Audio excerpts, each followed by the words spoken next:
வாசிங்க. லூக்கா சுவிசேஷமா யோவான் சுவிசேஷம் 19:26-27 வாசிங்க.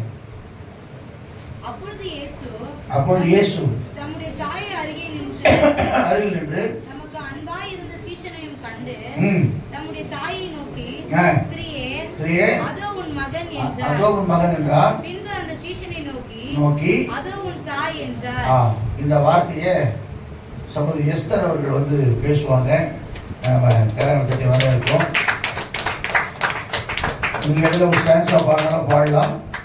நீங்க 20 நிமிஷம் ஏன் சொல்றேன்னு சொன்னா, வேற காரியத்துக்குள்ள போகாம வேதத்துடைய காரியத்துக்குள்ள என்ன செய்ய ஆராய்ந்து பார்த்துருப்பீங்கன்னு நினைக்கிறேன். அதே கர்த்தருக்கு ஸ்தோத்திரம்.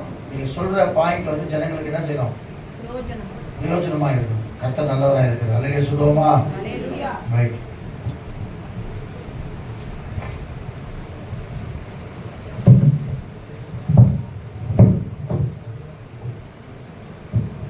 கர்த்தருக்கு பரிசுத்தமான ஸ்தோத்திரம்.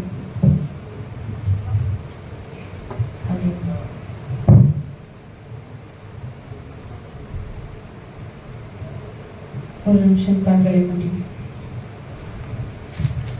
ஸ்தோத்திரம் ஸ்தோத்திரம் ஸ்தோத்திரம் ஸ்தோத்திரம் ஸ்தோத்திரம். பாண்டை கொடுத்த இந்த வார்த்தைக்காய் மக்கள் நன்றி செலுத்துகிறேன் தகப்பனே. ஆண்டவரே, நீரே எங்கள் தகப்பனே அப்பா தஞ்சமா இருக்கிறீர். இந்த சிலுவை குறித்ததான அப்பா இந்த தியானத்துல அப்பா ஆண்டவரே நாங்கள் பேச போகிற இந்த வார்த்தையில உங்களுடைய நாமம் மகிமைப்படும்படியாய் உங்களுடைய தகப்பனே அப்பா ஸ்தோத்திர ராஜ்யத்திற்கு ஏதுவான வார்த்தைகளை மாத்திரம் நாங்கள் பேசும்படியா என் தேவனாய் கர்த்தரை எடுத்து கட்டுவீராக. தொடர்ந்து உங்க நாமம் மகிமைப்படும்படியா நாங்கள் செபிக்கிறோம். எங்களை விரும்பியாய் தாழ்த்துகிறோம். ஆண்டவரே அப்பா, ஒருவேளை தகப்பனே நிறை குறைகள் இருக்குமாயி என் தேவன் தாமே எல்லாவற்றையும் நீர் பொறுப்பிடத்தை எங்களை வழிநடத்தும்படியா செபிக்கிறோம். இயேசுவின் நாமத்தில் செபிக்கிறோம். எங்கள் ஜீவனுள்ள நல்ல பிதாவே. ஹல்லேலூயா. எனக்கு கொடுக்கப்பட்ட வார்த்தை இது. நான் இதுவரை பேசுறதே கிடையாது. அதோ உன் மகன், அதோ உன் தாய். கர்த்தர் தாமே இந்த வார்த்தையை ஆசீர்வதிப்பாராக. இந்த நாள்ல கூட ஸ்தோத்திரம், அதோ உன் மகன், அதோ உன் தாய். இப்போ ஸ்தோத்திர உலகத்துல பார்க்கிறோம் இல்லையா, அம்மாவுக்கும் பிள்ளைக்கும் உள்ளதான உறவு ஒரு பிரிக்கவே முடியாத உறவுன்னு சொல்லுவாங்க உலகத்துல. இப்ப என்ன எக்ஸாம்பிள் எடுத்துக்கோங்க. அநேக நாட்களாய் ஸ்தோத்திரம் தடையா இருந்தது. ஆனா கர்த்தர் ஒரு ஆண் பிள்ளையை கொடுத்தார். இப்ப நம்ம அந்த குழந்தைய எவ்வளவோ நம்ம அதிகமாய் நேசிப்போம். நம்ம உயிரை காட்டிலும் மேன்மையா அந்த குழந்தைய நம்ம நேசிப்போம். ஆனா அதை விட ஒரு பரிசுத்தமான ஒரு அன்பா நம்முடைய தேவனுடைய அன்பு கருதப்படுகிறது. அதனாலதான் பாக்குறோம், உலகத்துல எல்லா அன்பும் ஸ்தோத்திரம் நம்ம உதறி தள்ளும் பொழுது அவருடைய அன்பு மட்டும் நம்ம சேர்த்து கொள்கிறதா இருக்கிறது. எல்லா அன்பை காட்டிலும் வேளான அன்பா அது இருக்கிறது. வேதத்துல பாக்குறோம் இல்லையா, அநேக அன்பை குறித்து பாக்குறோம். அநேகர் மேல நம்ம வைக்கிற அன்பு ஒரு கொஞ்சம் காலம் மாத்திரம்தான். இப்போ ஒரு தாய்க்கும் மகனுக்கும் இருக்கிறதான இந்த அன்பை பார்த்தோம் அப்படின்னா, ஒரு தாய் என்றவங்க குழந்தையிலிருந்து நம்மளை வளர்த்து திருமணமாகி பேர குழந்தைகளை பார்த்து அதுக்கப்புறம் நம்ம தாயானவங்க நம்ம கடைசி வரையும் அவங்க கூட இருக்கவே முடியாது. ஆனா நம்ம கர்த்தருடைய அன்பு என்ன தெரியுமா, அது நித்திய ஜீவனை கொண்டு போய் சேர்க்கிறதா இருக்கிறது. பாருங்க, பராமரிப்பு, சந்தோஷம் இதெல்லாம் நம்ம தாய்கிட்ட நமக்கு கிடைக்கும். நம்ம பசியா இருந்தோம்னா அம்மாவுக்கு தெரியும் குழந்தை எதுக்கு அழுது, குழந்தை எதுக்காக தூக்கத்துக்கு அழுகுறானா, பசிக்காக அழுகுறானா, எல்லாமே நம்ம அம்மாவுக்கு தெரியும். ஆனா நம்ம தேவனாகிய கர்த்தர் மனுஷனாய் இந்த உலகத்துல அந்த மனுஷனுக்குரிய அந்த ஸ்தோத்திரம், அந்த எல்லா கடமைகளையும் செய்தவராய் இந்த உலகத்துல அவர் காணப்பட்டார். அதாவது சிலுவையின் முடிவு பரியந்தான் தன்னை என்ன பண்றாரா, தாழ்த்துறாரு. ரொம்ப அடிமையா தாழ்த்துறாரு. அப்ப அவருடைய தாழ்மையை நினைக்கும் போது நம்மளுக்கு என்ன ஆகுதுன்னா, எல்லாதான் நம்ம ஸ்தோத்திரம் இந்த உலகத்துல படிப்பு, ஞானமும், பதவிகளும், பட்டமும் நமக்கு இருந்தாலும் நம்ம ஆண்டவரை நினைச்சு பார்க்கும் போது என்ன தெரியுமா தெரியும், இதுக்கு அவருடைய அன்புக்கு முன்னாடி ஒண்ணுமே இல்லை. அந்த பாட்டெல்லாம் கூட பாடுவோம் தெரியுமா, அவர் அன்புக்கு முன்னால ஒண்ணுமே இல்லை, அது வானத்தை போல பெருசா இருக்கு அப்படின்னு சொல்லி. இந்த நாட்கள்ல பாக்குறோம், இது என்ன அன்பு அப்படின்னா, கடமைகளை நிறைவேற்றுற அன்பு. கடமைகளை நிறைவேற்ற அன்பு என்னன்னா, அவருக்குள் கொடுக்கப்பட்ட கடமையா அது இருந்தது. அவர் கடவுளா என் திட்டத்தை நான் நிறைவேற்றின, அவ்வளவுதான், என் கடமை முடிஞ்சதுன்னு அவர் போகல. இந்த உலகத்துல தன்னை பெற்றெடுத்ததான அந்த மரியாதை நினைவு கூறுறார். கடைசி நிமிஷத்துல யாரு கொடுத்தா இந்த வேலையை கரெக்டா செய்வாங்க, யாருக்கிட்ட இந்த பொறுப்பை ஒப்படைச்சா அவங்க கரெக்டா இருப்பாங்கன்ற கடைசியில ஆண்டவர் என்ன பண்றாரு, தீர்மானம் பண்ணி அந்த பொறுப்பை தனக்கு ஸ்தோத்திரம் ரொம்ப பிரியமான சீஷனாகி யோவான் இடத்துல ஒப்படைக்கிறார். இப்ப நம்ம கூட அருமையான ஏதாவது ஒரு பொருள் நம்ம கிட்ட இருந்ததுன்னா, இவங்க கிட்ட இந்த பணத்தை கொடுத்தா, இவங்க கிட்ட இந்த பொருளை கொடுத்தா அது திருடே போகாது, அவங்க அதை பத்திரமா பாதுகாப்பாங்க அப்படின்னு சொல்லி ஆண்டவர் என்ன பண்றாருன்னா, இந்த உலகத்திலிருந்து அவர் ஸ்தோத்திரம் போவதற்கு முன்னாடி தன் தாயை நினைவு கூறுறார். ஆனா இன்னைக்கு உலகத்துல இன்னைக்கு அநேக நம்ம தாய் தகப்பன் என்ன பண்றோம், நினைவு கூறுறதே இல்லை. ஏன்னா ஸ்தோத்திரம் வலியோடையும் வேதனையோடையும் அநேக பிரயாசத்தோடு நம்மளை பெற்றெடுக்கிறாங்க. ஆனா அவங்க நினைவு கூறுறதுக்கு இன்னைக்கு ஆட்களே கிடையாது. இன்னைக்கு அநேக இடங்கள்ல ஸ்தோத்திரம் பாத்தீங்கன்னா முதியோர்களை சேர்க்கிறதான அந்த ஆசிரமங்களும் ஹாஸ்டலும் தான் பெருகி கொண்டே போகுது இன்னைக்கு. காரணம் என்னன்னா, மனுஷனுக்குள்ளாக அந்த அன்பு தனிந்து போயிடுச்சு. நம்ம தேவனுக்குள்ள இருக்கும்போது தேவ அன்பு நம்மளை பெருகும் பொழுது நம்ம தாயின் தகப்பனை எப்படி பார்ப்போம்னா, அவங்களை விலையேற பெற்ற ஒரு பொக்கிஷமா நம்ம பார்ப்போம். உன் தாயும் உன் தகப்பனையும் கனம் பண்ணுன்றதுதான் முதலாவது நமக்கு கொடுக்கப்பட்ட கட்டளையே. பார்ப்போம், வாசிங்க பார்க்கலாம். அந்த நல்ல வாழைப்பிள்ளைகள் சத்தமா வாசிங்க அந்த ஸ்தோத்திர யாத்திராகமம் 20ஆம் அதிகாரம் 21 வாசிங்க பார்க்கலாம். தாயும் தகப்பனையும் கனம் பண்ணுகிறதா நம்ம காணப்படுகிற ஒரு பாத்திரமா இருக்கணும். வாசிங்க யாத்திராகமம் 20ஆம் அதிகாரம் 21. யாத்திராகமம் 20:21. ஜனங்கள் தூரத்தில் நின்றார்கள். மோசே தேவன் இருந்த கர்மேகத்திற்கு சமீபமாய் சேர்ந்தார். 20 அதிகாரம். மோசே ஜனங்கள் நோக்கி, பயப்படாதிருங்கள். இல்ல விட்டுருங்க, நான் படிக்கிறேன். அதுல முதலாவது கொடுக்கப்பட்ட ஸ்தோத்திரம் கட்டளையே என்னன்னா, நம்ம தாயும் தகப்பனையும் கனம் பண்ணோம் அப்படின்னு சொல்றதுதான் முதலாவது கட்டளையாவே இருக்கிறது. அப்போ பாருங்க, எபேசியர் 6ஆம் அதிகாரம் 1, 2, 3 வாசிங்களா. எபேசியர் 6, 1, 2, 3. எபேசியர் 6, 1, 2, 3.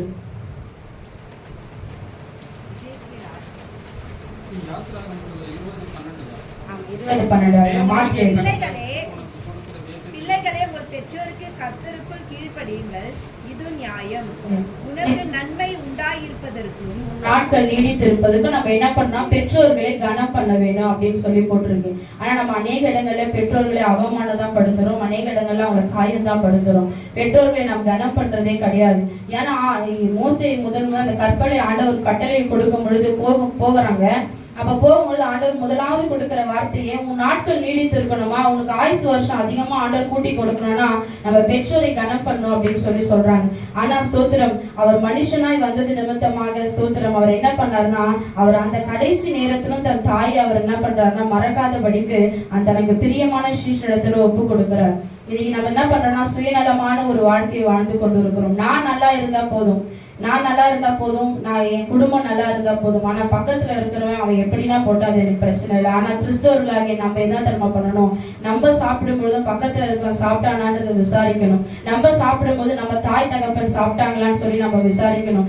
ஏன்னா அந்த பசி நேரத்துல எத்தனையோ நாள் நம்மள பசியில வருத விடக்கூடாதுன்னு அவங்க பசியா இருந்து நம்ம பசியை ஆட்டி இருப்பாங்க. அவங்க பசியா இருந்து ஸ்தோத்திரம் தம்முடைய ஸ்தோத்திர ரத்தத்தையும் நமக்காக அவங்க என்ன பண்ணிருப்பாங்க, வேர்வையா செஞ்சிருப்பாங்க. ஆனா நம்ம அதை கணக்குல எடுக்கிறதே இல்லை. நம்மளுக்குன்னு ஒரு ஃபேமிலி வந்ததுக்கு அப்புறம் அவங்க யாரோ நான் யாரோ, எனக்கு என் குடும்பம் தான் முக்கியம் அப்படின்னு சொல்லி அநேக நாட்கள் நம்ம இருக்கிறோம். ஆனா அவங்க என்ன தெரியுமா இரவுல பார்ப்பாங்க, ஐயோ ஆண்டவரே நான் கைவிடப்பட்ட சூழ்நிலையில இருக்கிறேனே, எனக்கு யாருமே இல்லைன்னு சொல்லும்போது ஆண்டவர் சொல்லுவாரு, நான் உன்னோடு கூட இருக்கிறேன், நான் விட்டு விலகுவதும் இல்லை, உன்னை கைவிடுவதும் இல்லை. ஏன்னா மனுஷன் மாறிடுவாமா, மனுஷ அன்பு அது அவ்வளவுதான், தனிஞ்சு போயிடும். மனுஷ அன்பு கடைசி நாட்கள் வரையும் என்ன ஆகாது, வரவே வராது கூட. ஆனா ஸ்தோத்திரம், ஆனா ஆண்டவருடைய அன்பு அது ஒரு நாளும் மாறாது. ஏன் தெரியுமா சொல்றேன், நமக்கும் நாட்கள் வரும், நம்மளும் ஸ்தோத்திரம் முதியவர்களா ஆகும் பொழுது அந்த கடைசி நேரத்தை நாம் யோசிப்போம், இந்த வேதனையை நாம் ஸ்தோத்திரம் அறிய ஆண்டவரே, இந்த வேதனை எனக்கு ஆண்டவரே கொடுக்காதீங்கன்னு சொல்லி நம்ம பண்ணுவோம். அந்த வேதனைக்குள்ளாய் கடந்து போகாதபடி கர்த்தர் சமூகத்துல நம்ம என்ன பண்றோம்னா, நம்மளை அடிமையின் ரூபமாக அவர் எப்படி அடிமையாய் தன்னை தாழ்த்தினாரோ அதே போல நம் கர்த்தர் சமூகத்துல அவர் எப்படி தன் கடமைகளை ஆற்றுறாரோ நாமும் அது கடமைகளை கட்டாயத்தினால இல்ல முயற்சி செய்வோம். நம்மளால முடிஞ்சது ஒரு வார்த்தை, ஒரு பெரியவர்களையோ இல்ல நம்ம ஸ்தோத்திர பெற்றோர்களை மாத்திரம் அல்ல, நமக்கு ஸ்தோத்திர அறிமுகமான பெரியவங்களையோ மற்ற காரியங்கள்லாம் அவங்களை என்ன பண்ணணும்னா நம்ம கனம் பண்ண வேண்டும். இதனுடைய ஸ்தோத்திரம் நோக்கமே என்ன தெரியுமா, ஆண்டவர் சொல்றது, அவர் கனம் பண்றதை பத்தி தான் அவர் பாக்குறார். ஏன்னா அந்த ஸ்ரீஷன் கிட்ட ஒப்படைக்கிறாருன்னா அப்ப அந்த ஸ்ரீஷன் எவ்வளவு உண்மையா கர்த்தருக்கு இருந்திருப்பான், அவன் எவ்வளவு உண்மையா கர்த்தர் சமூகத்துல ஸ்தோத்திரம் தன்னை தாழ்த்திருப்பான். அதனால்தான் பாக்குறோம். ஹalleluya, thank you Jesus. ஸ்தோத்திரம் ஸ்தோத்திரம் ஸ்தோத்திரம். கணவனின் அன்போ கரைந்திடும், மனைவியின் அன்போ மறைந்திடும், பிள்ளையின் அன்போ பிரிந்திடும், இயேசுவின் அன்போ மாறாது. கணவனின் அன்போ மறைந்திடும், மனைவியின் அன்போ மறைந்திடும், நேசித்த அன்போ பிரிந்திடும், நேசரின் அன்பு மாறாது. அன்பு அன்பு அது இயேசுவின் அன்பு. நம்பு நம்பு உன் வாழ்வில் நம்பு. அன்பு அன்பு அது இயேசுவின் அன்பு. நம்பு நம்பு உன் வாழ்வில் நம்பு. அன்பு இல்லாத உலகில் அன்பை தேடி அலைந்தேன். அன்பு இல்லாத மனிதனிடம் அன்பை தேடி வந்தார் இயேசு. அன்பை தேடி வந்தார். அன்பு இல்லாத உலகில் அன்பு இல்லாத மனிதரிடம் அன்பை தேடி வந்தார் இயேசு. அன்பை தேடி வந்தார். அன்பு அன்பு அது இயேசுவின் அன்பு. நம்பு நம்பு உன் வாழ்வில் நம்பு. அன்பு அன்பு அது இயேசுவின் அன்பு. நம்பு நம்பு உன் வாழ்வில் நம்பு. அன்பு இல்லாத உலகில் அன்பை தேடி அலைந்தேன். அன்பு இல்லாத மனிதரிடம் அன்பை தேடி வந்தார் இயேசு. அன்பை தேடி வந்தார். தாயின் அன்போ தவழ்ந்திடும், தந்தையின் அன்போ மறைந்திடும், உறவினர் அன்போ பிரிந்திடும், நேசரின் அன்பு மறையாதே. தாயின் அன்போ தவழ்ந்திடும், தந்தையின் அன்போ மறைந்திடும், உறவினர் அன்போ பிரிந்திடும், நேசரின் அன்பு மறையாதே. அன்பு அன்பு அது இயேசுவின் அன்பு. நம்பு நம்பு உன் வாழ்வில் நம்பு. அன்பு அன்பு அது இயேசுவின் அன்பு. நம்பு நம்பு உன் வாழ்வில் நம்பு. தாயின் அன்பு கூட மறைந்து போகும், ஆனால் நம்முடைய நேசரின் அன்பு ஒரு நாளும் மறையவே இல்லை. அதேதான் ஸ்தோத்திர வேதத்துல வாசிக்கிறோம். பெற்றோருக்கு மட்டுமல்ல, இது எல்லாருக்குமே பொருந்தும். வெறும் பிள்ளைகள் மாத்திரம்தான் தாய் தகப்பனை கனப்படுதல் இல்லை. தாய் தகப்பனும் பிள்ளைகளுடைய சூழ்நிலைக்கு ஏற்றவாறு என்ன பண்ணுமா, நடந்து கொள்ளணும். அவங்கள நம்ம ரொம்ப அசட்டை பண்ணக்கூடாதான் பிள்ளைகளை. உன் பிள்ளை எபேசியர் அதிலே தொடர்ந்து வாசிக்க பார்க்கலாம். எபேசியர் 6ஆம் அதிகாரத்தில் மனுஷருக்கு பிரியமாய் இருக்க விரும்புகிறவர்களாக பார்வைக்கு ஊழியம் செய்யாமல் எபேசியர் 6:1-2 அதுல இருந்து வாசிங்க. அது தொடர்ச்சி அப்படியே வாசிங்க. பிள்ளைகளே உங்கள் பெற்றோருக்கு கர்த்தருக்குள் கீழ்ப்படியுங்கள், இது நியாயம். உனக்கு நன்மை உண்டாயிருப்பதற்கும் பூமியிலே உன் வாழ்நாள் நீடித்திருப்பதற்கும் உன் தகப்பனையும் உன் தாயையும் கனம் பண்ணுவாயாக என்பதே வாக்குத்தத்தமுள்ள முதலாம் கற்பனையாயிருக்கிறது. பிதாக்களே நீங்களும் உங்கள் பிள்ளைகளை கோபப்படுத்தாமல் கர்த்தருக்கு ஏற்ற சிற்றையிலும் போதனையிலும் அவர்களை வளர்ப்பீர்களாக. அதே போல நம்மளும் என்ன பண்ணோம் அப்படின்னு சொன்னா, பிள்ளைகளை நம்ம ஸ்தோத்திரம் அவங்க எல்லாத்துக்கும் ஆசைப்படுறாங்கன்னு சொல்லி அவங்கள முந்தி தள்ளவே கூடாது. பிள்ளைகளை என்ன பண்ணோம்னா, சிற்றைக்கு உன் பிள்ளையை தண்டியாமல் விடாதே, அவனை தண்டிக்கிறதுனால அவனை பிறவினால் அடித்தான் அவன் சாகான் என்று சொல்லி நீதிமொழிகள்ல போடப்பட்டிருக்கிறது. நம்ம பிள்ளைகளை அடிக்கிறது, ஐயோ நான் பிள்ளையை அடிச்சிட்டேனே அதுக்கு வலிக்குமே அப்படின்னு சொல்லி நம்ம இப்ப சிந்திக்கிறோம். நம்ம இப்போ அவங்கள ஸ்தோத்திரம் பிறவினால் அடிக்கிறதுனால அவன் பின்னாடி முதிர் வயதுல அவன் எப்படி இருப்பானா, அவன் ஸ்தோத்திரம் அவன் நீதிமானாய் காணப்படுவான். அவன் தவறு செய்யும் போது இப்போ அவன் பிள்ளையை திருத்தல அப்படின்னு சொன்னா அவன் வரும் நாட்கள் அவன் எப்படி இருப்பானா, துன்மார்க்க ஜீவியம் பண்ணுகிற ஒரு பிள்ளையா அவன் மாறிடுவான். அப்போ போய் ஆண்டவரே என் பிள்ளைய பரிசுத்தப்படுத்துன்னு சொன்னா அவர் என்ன பண்ண மாட்டாரு, செவி கொடுக்க மாட்டாரு. அவனை தண்டியாம விடாத. அவன் தப்பு பண்றானா உடனே உங்க பிள்ளைய என்ன பண்ணுங்க, அடிக்கிறதுனால பிள்ளைகளுக்கு ஒரு கேடும் வரவே வராது. பிள்ளைய அடிக்கிறனால்தான் அவன் புத்திமானாய் வளருவான். எந்த பிள்ளையை நம்ம அடித்து வளர்க்குறோமோ, இப்பதான் ரூல்ஸ் கொண்டு வந்துட்டாங்க, டீச்சர்ஸ் அடிக்க கூடாதுன்னு சொல்லிட்டு. அந்நாட்கள்ல ஸ்தோத்திர டீச்சர்ஸ் அடிக்கிறதுனாலதான் பிள்ளைங்க எல்லாம் நல்லா படிச்சாங்களே. இந்த பயமே இல்லை. இப்ப டீச்சரே என்ன பண்ணிடுறாங்க, பசங்க ஏன்னா இப்போ சொல்லிட்டாங்க அப்படின்னா உடனே ஒரு மர்டர் பண்ணிடுறாங்க. ஏன்னா இன்னைக்கு அந்த அளவுக்கு என்ன ஆயிடுச்சு அப்படின்னா பிள்ளைகள் மத்தியில அந்த அன்பு தனிந்து போயிடுச்சு. காரணம் யார் தெரியுமா? பெற்றோர்களாகிய நாம தான். ஏன்னா பெற்றோர்கள் அவங்கள முன்னாடியே அடித்து வளர்க்கறதுனால பெரியவர்களை எப்படி மதிக்கணும் அப்படின்ற அந்த பண்பு அவங்களுக்குள்ள இல்லாம போயிடுச்சு. பெரியவர்களிடத்துல எப்படி பேசணும்ன்ற பண்பு இல்லாம போயிடுச்சு. பேசும்போது ஏய் இங்க வா, ஏய் இங்க போ அப்படின்னு நம்ம பேசுறதால தான் அவன் என்ன பண்றான் தெரியுமா? திரும்பி போய் என்ன பண்றான், அவன் மதிப்பு இல்லாம இன்னொரு பெரியவர் யாராவது போனா ஐயா அந்த ஆளு அந்த கிழவனு வேற வேலையில. ஏன் நம்ம தாத்தா பாட்டியே நம்ம சொல்றோம். காரணம் என்ன தெரியுமா? பெற்றோர்கள் பண்ற தவறே அதுதான். நீங்க உங்க பெற்றோர்களை எப்படி கனம் பண்றீங்களோ அதே போலதான் உங்க பிள்ளை உங்களை கனம் பண்ணுவான். நீங்க பெற்றோரை எப்படி நடத்துறீங்களோ அதே போலதான் உங்க பிள்ளை உங்களை நடத்துவான். நீ உன் பெற்றோரை கைவிட்டேன்னு சொன்னா உன் பிள்ளைய உன் கடைசி காலத்துல உன்னை கைவிட்டுடுவான். இதுதான் நமக்கு இருக்கிற சோத்திரம். ஏன்னா லைஃப் வந்து ஒரு சைக்கிள் மாதிரி. குழந்தை பிறக்கிறது, வளர்றான், பெற்றோர் வளர்க்குறாங்க. அது எந்த சுச்சுவேஷன்ல வளருதோ அதே சுச்சுவேஷன்ல திருப்பி உன்னை கொண்டு வந்து சேர்க்கும்.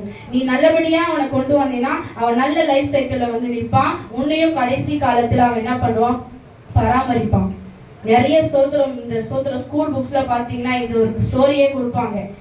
அவங்க ஒரு மகனை வந்து ஒரு தகப்பன் வளர்க்குறாரு. வளர்த்துட்டு என்ன பண்றாரு அப்படின்னா அவன் நல்லா படிக்க வைக்கிறாரு, வசதியா இது பண்றாரு. ஆனா அவங்க தகப்பனுக்கு வயசான உடனே என்ன பண்ணிடுறான் அப்படின்னா அவனை ஒதுக்கிடுறான். ஒரு ஓரத்துல வச்சுட்டு அவங்க சாப்பிடக்கூடிய அந்த பிளேட்ல அவனுக்கு சாப்பாடு போடாம என்ன பண்றான்னா அவருக்குன்னு தனியா ஒரு தட்டை ஒதுக்கி வச்சிடறான். அவங்க யூஸ் பண்றது ஒரு பொருளே அவருக்கு கொடுக்காம என்ன பண்ணிடறான், வச்சிடறான். அப்ப அவர் என்ன சொல்ற, அவருக்கு என்ன இருக்கும், மனசு கஷ்டமா இருக்கும். ஏன்னா அவருடைய கஷ்டத்தையும் பார்க்காம அந்த மகனை வளர்க்குறாரு.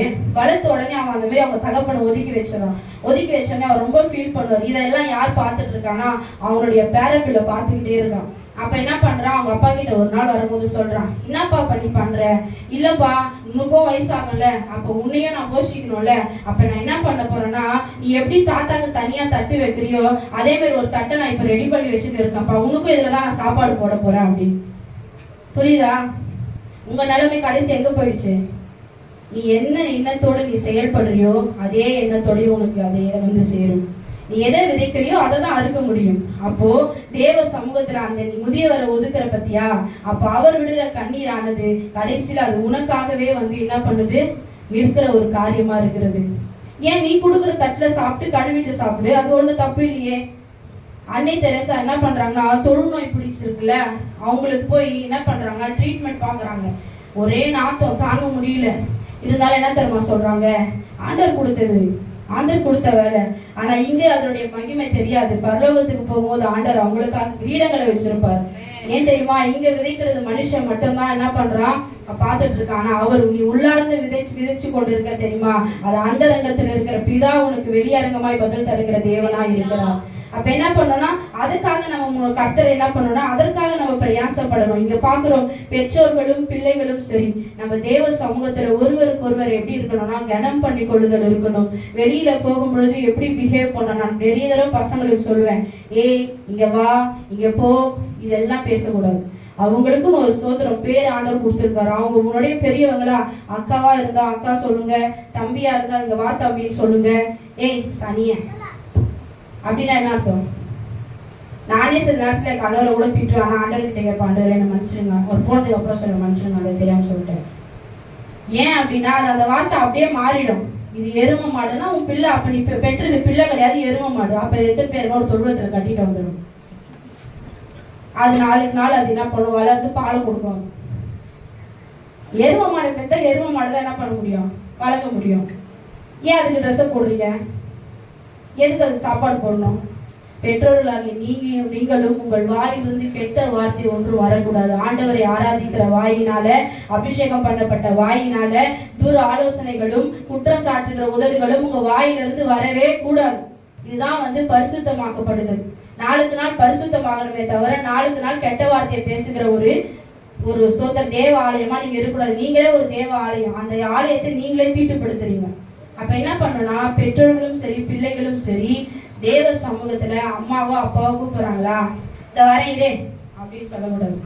என்னம்மா சொல்லுமா, இந்த வரமா வேலையா இருக்கமா அப்படின்னு சொல்லி டீசெண்டா பேச பழகணும். அப்பதான் தெரியும் நீங்க ஆண்டவரை ஆராதிக்கிற பிள்ளைங்கன்னு சொல்லி. யார் அப்படி பேசுவாங்க?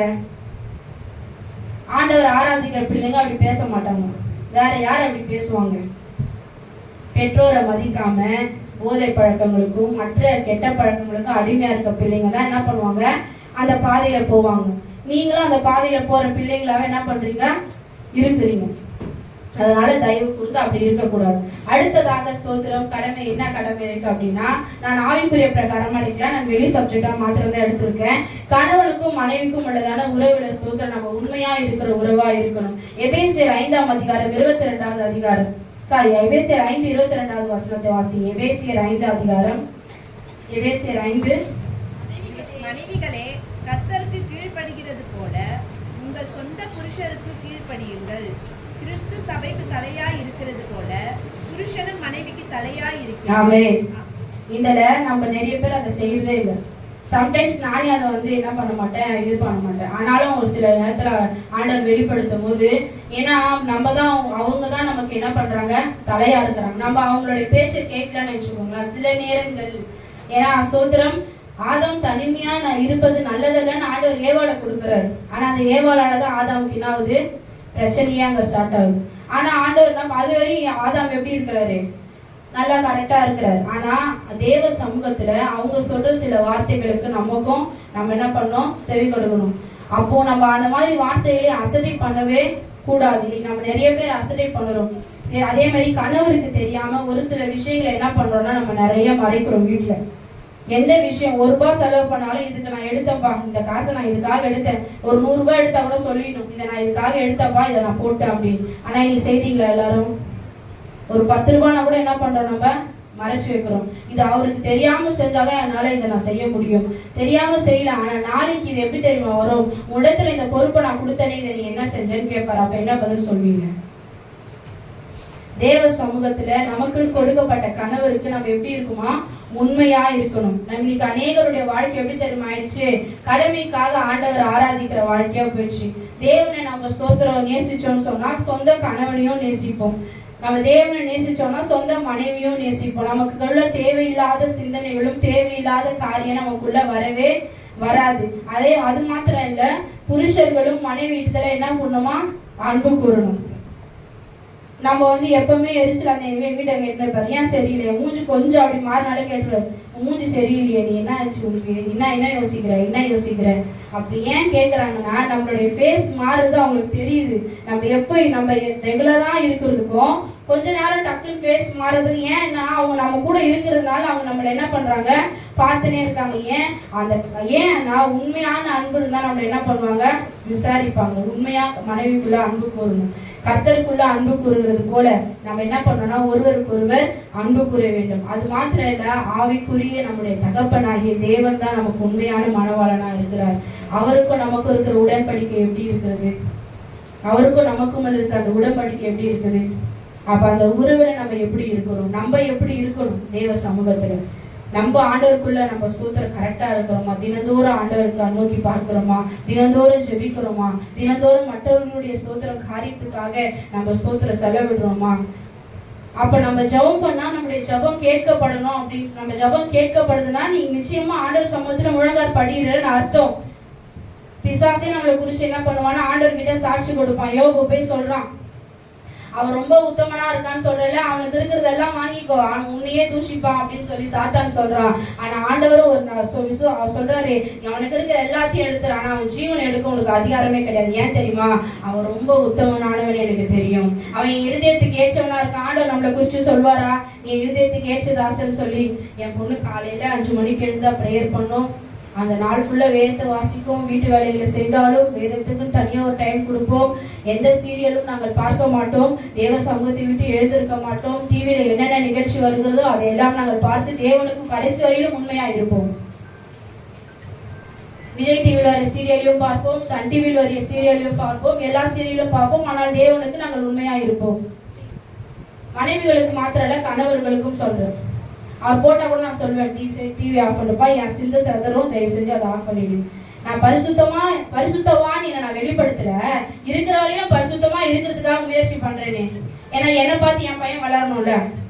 அப்படியே தொடர்ந்து எஸ்தர் பேசிச்சு, அப்படியே அதுனா பரிசுத்தம் தெரியுமா, ஐயோயோயோ அது இல்லாத பரிசுத்தமா சொல்லட்டும். என் பரிசுத்தத்தை பாக்குறவர் மேல இருக்கிறார், என்னன்னா என் பரிசுத்தை பாக்குறவரு மேல இருக்கிறாரு. நான் என் வெளி தோற்றம் இல்ல பரிசுத்தம், என் உள்ளுக்குள்ள நான் வைக்கிற பத்தியா எண்ணம், அதுதான் பரிசுத்தம். என் ஃப்ரெண்டு அடிக்கடி சொல்ல, நம்ம வெள்ளரிக்கப்பட்ட கல்லறியா இருக்கவே கூடாது எஸ்தர், ஏன்னா உள்ள ஒரே நாத்தம் எஸ்தர்.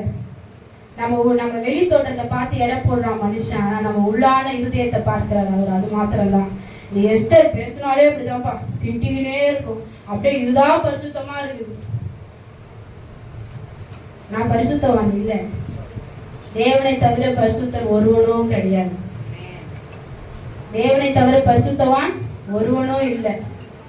அப்போ பரிசுத்தமா இருக்க முயற்சி பண்றோமே தவிர நம்ம பரிசுத்தவான்களா இன்னும் நம்ம மாறல. அதுதான் இருக்கிற உண்மை. அது மாத்திரமல்ல, எப்படி தரமா இருக்கணும், பரிசுத்தமா எப்படி இருக்க அவ்வளவு முடிய போது எப்படி இருக்கணும் அப்படின்னு சொல்லிட்டு, மரண பரியந்தம் ஸ்தோத்திர ஆண்டவருக்காய் நம் பரிசுத்தமாய் நம்மளை காத்துக்கொள்ள வேண்டும். அப்போ மரண பயம் நமக்குள்ள இன்னைக்கு அநேகருக்கு என்ன தருமாச்சு, மரண பயம் இன்னைக்கு வயதானவர்களுக்கு வரக்கூடிய காரியம் என்ன தெரியுமா? என்ன ஆண்டவர் வெளிப்படுத்தினா நான் சொல்லிடுறேன். மரண பயத்தினால இன்னைக்கு நிறைய பேர் இருக்கிறோம். ஐயோ நம்ம இறந்துருவோமோ. கிறிஸ்துவுக்குள்ளாய் மரித்தால் அது சந்தோஷம். நான் இப்ப செத்தனா என் தேவன் கூட பாரு, நான் நிச்சயமாய் அவரை காண்பேன், அதுதான் சந்தோஷம். நம்ம அழுது துக்கம் கொண்டாடுறோம், அது கிடையவே கிடையாது. இப்ப ஃப்ரைடே கூட இந்த துக்கம் கஞ்சி நேற்று தினத்துல ஒருத்தருக்கு நீங்க செய்யணும்னு சொல்லி இது பண்ணதுனால இது நம்ம சடங்கா நான் அதை செய்யல. வந்தவங்க பசியா போகக்கூடாது, அதை எண்ணி மட்டும்தான் நான் அந்த காரியத்தை விஷால வச்சு நான் ஒழுங்குபடுத்தினேன். அது ஏன் அப்படின்னு சொன்னா, வந்தவர்கள் வெறுமையாய் போகக்கூடாது. ஆண்டவர் கேட்கிறாரு, இவ்வளவு ஜனங்க வந்துட்டாங்கப்பா, பசியா போயிடுவாங்கப்பா, திரும்பி உங்ககிட்ட என்ன இருக்குதுன்னு கேட்கிறாரு ஆண்டவர். 5 அப்பம் 2 மீன் தான் இருக்குது.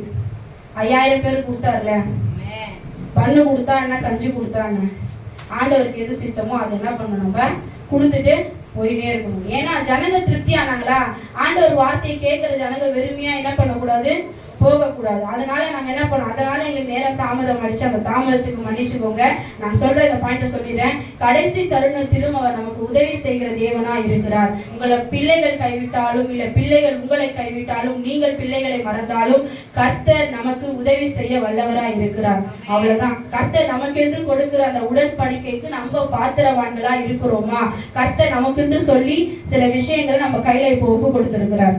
என்ன தெரியுமா, எப்படி யோவான் இடத்துல ஆண்டவர் ஒப்பு கொடுத்தாரோ அதே போல நம்ம இடத்துல ஆண்டவர் ஒப்பு கொடுக்க போகிறார். நிறைய காரியங்களை ஒப்பு கொடுக்கிறார். வாலிய பிள்ளைகளுக்கு அநேக தரிசனங்களை ஆண்டவர் வைத்திருக்கிறார். நம்ம தொடர்ந்து இதே என்ன பண்ணுவோம், இதே நோக்கத்தோடு ஓடும் பொழுது கர்த்தர் நிச்சயமாய் உங்களை கைவிடாதவராய் கடைசி வரியிலும் கர்த்தர் நம்மை வழிநடத்த வல்லவராய் இருக்கிறார். கண்களை மூடி ஒரு விஷயம் மாத்திரம் இன்னைக்கு வர நிறைய நான் ஸ்தோத்திரம் பாயிண்ட்ஸ் எடுத்து அதனால பேச முடியல, நேரம் குறைவாய் இருப்பதனால. தேவன் தாமே ஒருவேளை உங்கள் நிறை குறைகள் இருக்குமாய் தேவ சமூகத்துல ஒப்பு கொடுத்து, ஹல்லேலூயா, யார் கைவிட்டாலும் கைவிடாதவர் நம்மோடு கூட இருக்கிறார். யார் மறந்தாலும் மறக்காதவர் நம்மோடு கூட இருக்கிறார். இது ஒரு துக்கமான நிகழ்ச்சியே கிடையாது. என் தேவன் எனக்காக மரித்தார், அவர் எனக்காக உயிர்த்தார். இன்றைக்கும் பிதாவிடத்தில் அவர் பரிந்து பேசிக்கொண்டு அமர்ந்து கொண்டு இருக்கிறார். அவர் ஒரு நாள் நம்மை கைவிடாத தேவனா இருக்கிறார். ஹல்லேலூயா, ஹல்லேலூயா, ஹல்லேலூயா. மனிதர் என்னை கைவிட்டாலும் மாமீசம் அழுகி நாரிட்டாலும்,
யாவரையும் ஆசீர்வதிப்பாராக. பேசுவோம். அல்லேலூயா.